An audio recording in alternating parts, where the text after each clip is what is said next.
This is a special program. We are Camila Costa and Armando Cal. Our mission today is about the Ebola outbreak in Zaire that we covered days ago.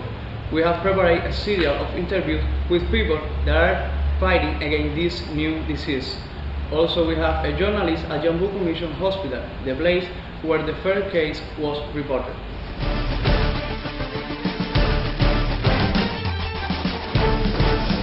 We welcome Dr. Lugasa and Dr. Bouchard to our studio.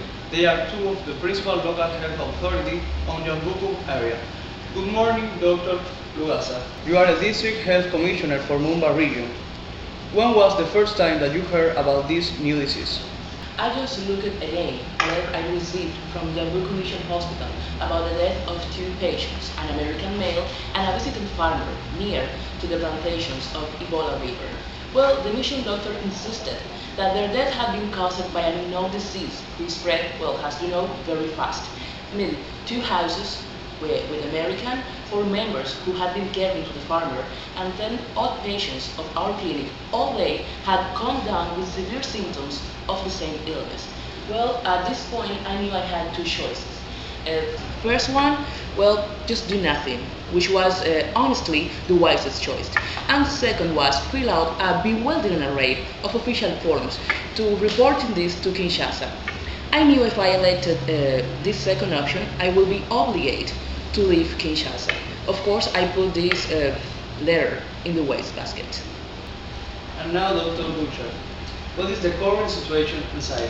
Well, first of all, I should say that this is a very dangerous disease because it is highly contagious. This virus begins with an incubation period of 4 to 10 days, which is followed by an abrupt onset of illness.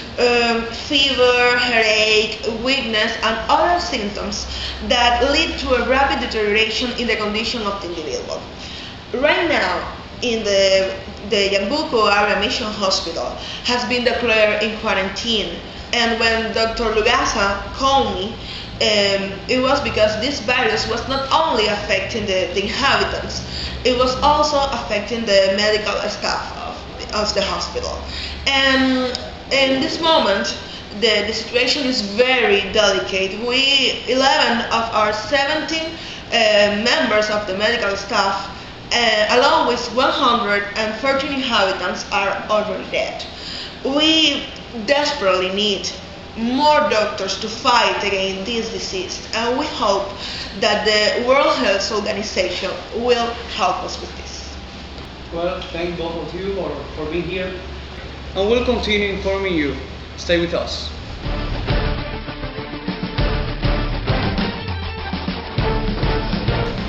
According to medical specialists, the Ebola viruses are a group of exotic viral agents that cause a severe hemorrhagic fever disease in humans and other primates.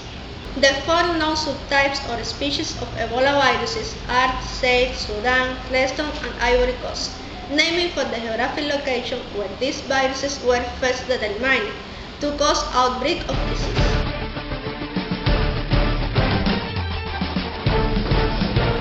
The Ebola is a moral epidemic, as everybody knows, and early this morning, the World Health Organization official gave declaration to our network about the action that this institution is taking to fight against this outbreak.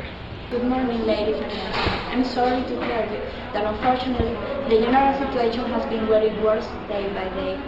But all of our efforts, with the help of international agencies, are working and are trying to control this epidemic. Last night, the Belgian nurse arrived to Kinshasa died at 3 a.m. despite 6 days of massive support therapy. No diagnosis was made, but after the autopsy, samples of her blood, her spleen, her brain were sent to the Institute de Medicine Tropical in Belgium, to the Center for Disease Control in Atlanta, and to the Microbiological Research Establishment in Portsmouth Down in the Yambuco. In the Yambuco area, there were now 294 cases of illness, with the fatality rate of 90%. As you know, the new virus, considerably more dangerous than Marburg, was named Ebola after the Ebola River north of Bomba. I hope you to take some of these advices. Thank you for your attention. The Ebola outbreaks is a serious health problem, and the World Health Organization fears that affect many other African countries or to the rest of the world.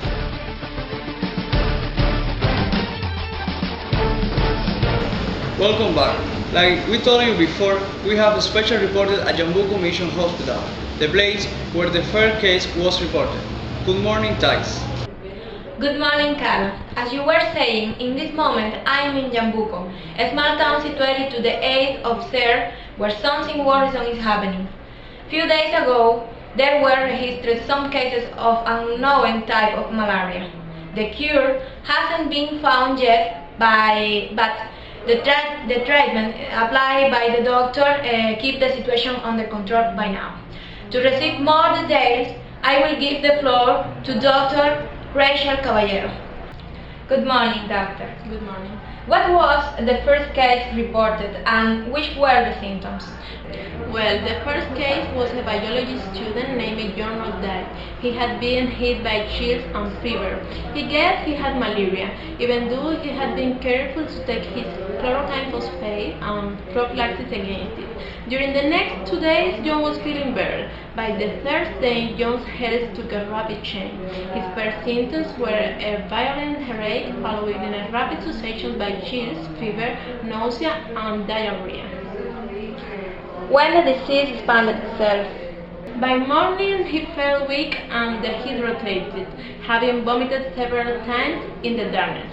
Also, the doctor who examined him noticed some curious additional symptoms, a strange rash over his chest, and small sore face, hemorrhages on his eyes. Also, the doctor's diagnosis was still malaria. He was troubled. Which is the correct treatment? It was not a typical case. As added precaution, he decided to include a course of chloramphenicol in case John had typhoid fever. Well, thank you very much, doctor. And it's all for now. Thank you very much, Carla. I am Thais Alvarez from Jambuco.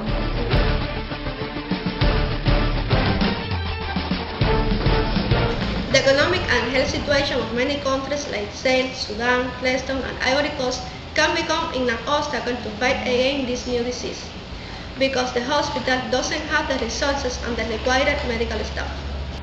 Well, this is all for today. We'll continue informing you on future emissions. Have a good day.